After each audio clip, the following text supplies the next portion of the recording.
Watson, not just Houston's MVP, but quite possibly the league's as well. He tore his ACL at practice, and then just like that, done for the year. Tough news for a team in the playoff hunt.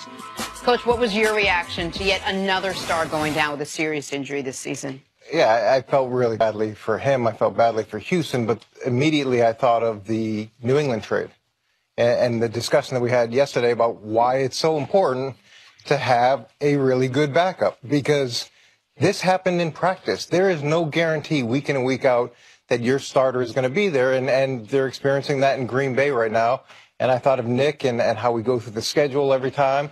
If we'd gone through the schedule yesterday versus going through the schedule today, it's a big difference. It's radically different. And those are my two initial takeaways from the injury. And it's going to change. We're going to see it towards the end of the season, just like we saw last year with Derek Carr and who else? It was Marcus Mariota. Two guys that were potentially Derek Carr's team within minutes of each other. And Ryan Tannehill. So there's three guys. And the value of having a good backup is, which I don't know, so by the important. way, that the Texans have. I mean, I understand that Tom Savage was their starter to start the season, but Tom Savage still, in his NFL career, he's played 7 games. He's yet to throw a touchdown pass.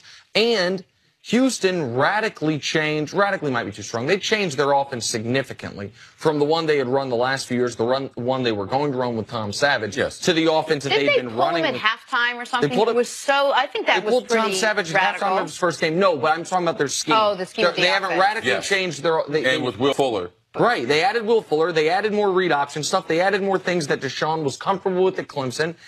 Tom Savage is not running that offense Deshaun Watson was running. You're not running read option with Tom Savage. Well, you wondered, too, if this had happened earlier, would they have made the trade they made with Seattle? You know, you send away a left tackle like that? No, absolutely. No, they don't make that trade. Exactly. So you have that situation where you make a trade, you feel very comfortable about it. For whatever reason, it works for you.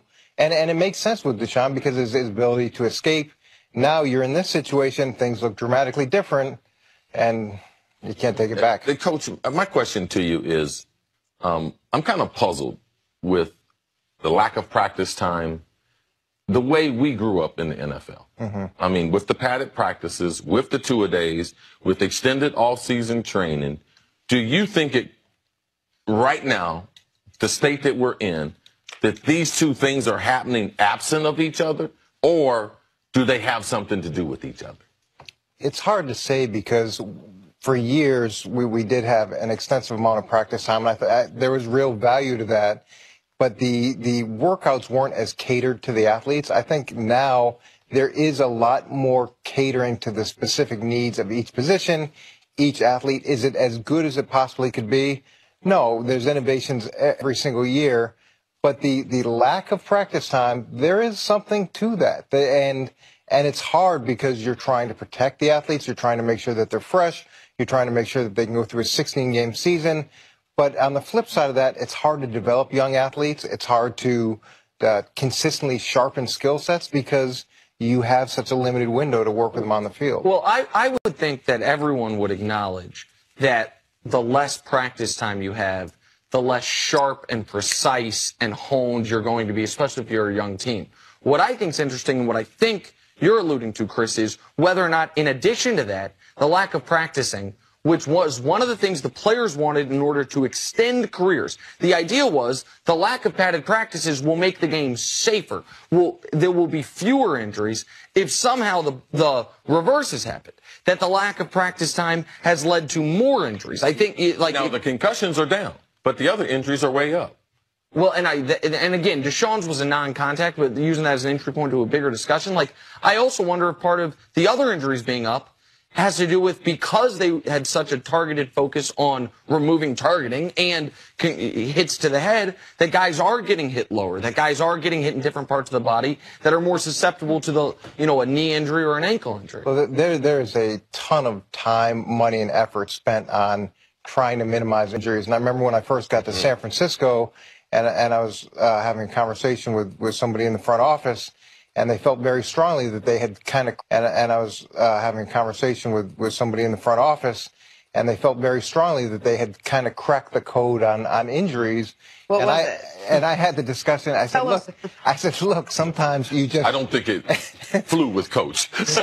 Well, sometimes you just get lucky, and sometimes you get into a situation where you avoid injuries at a higher rate, and you wish you could say it is because X, Y, or Z. So in that same program, the following year, there was a rash of injuries, and there were more injuries the next year. The trainer hadn't changed. The strength coach hadn't changed. The process hadn't changed.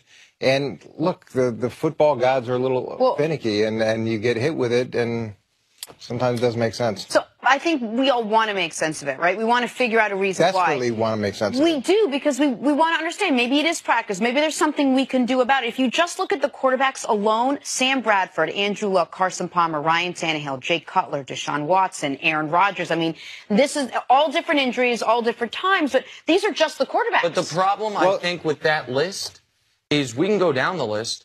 Every single one of those guys hurt in such different ways. Right? Deshaun Watson hurt at practice. Nobody touches him. You have Aaron Rodgers is hurt because a big guy falls on him. You have Carson Palmer hurt. So maybe there is no rhyme or reason for it. Well, to Chris's point, though, you could make a pretty strong argument that the offensive line above any group needs to practice together.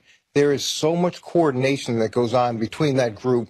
The ability to pass off games where an end it's like a ballet. The steps are the same. The rhythm are the same. Maybe that's one of those reasons for but it's not, and it's not just an individual steps. They all have to work together, and you don't have a great opportunity to develop the young offensive lineman. So a key guy goes down, you put another guy in who hasn't had the reps in training camp, who hasn't had the reps in practice, and now suddenly you're saying, okay, good luck, son, and especially at that position where in college now, so many teams are running offenses where the offensive linemen are not practicing at all not a lot of Alabamas out there where you're running a pro-style offense. No. And so offensive linemen are coming into the league less NFL ready than any time before, at a time when they have less practice time than any time before. And so maybe it's not shocking that, again, the Watson injury notwithstanding, that quarterbacks are getting hit more. That position needs to work together. They need to be padded.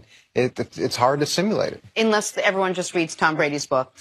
They practice pliability. We're not talking about nobody gets hurt. No one gets hurt ever, and somehow he's figured it out. All right. The other three guys with the He's hating on Tom Brady. What? You're hating on Tom, huh? Hating? I'm loving on Tom. He's hating on. Whoa. Boy, even when I.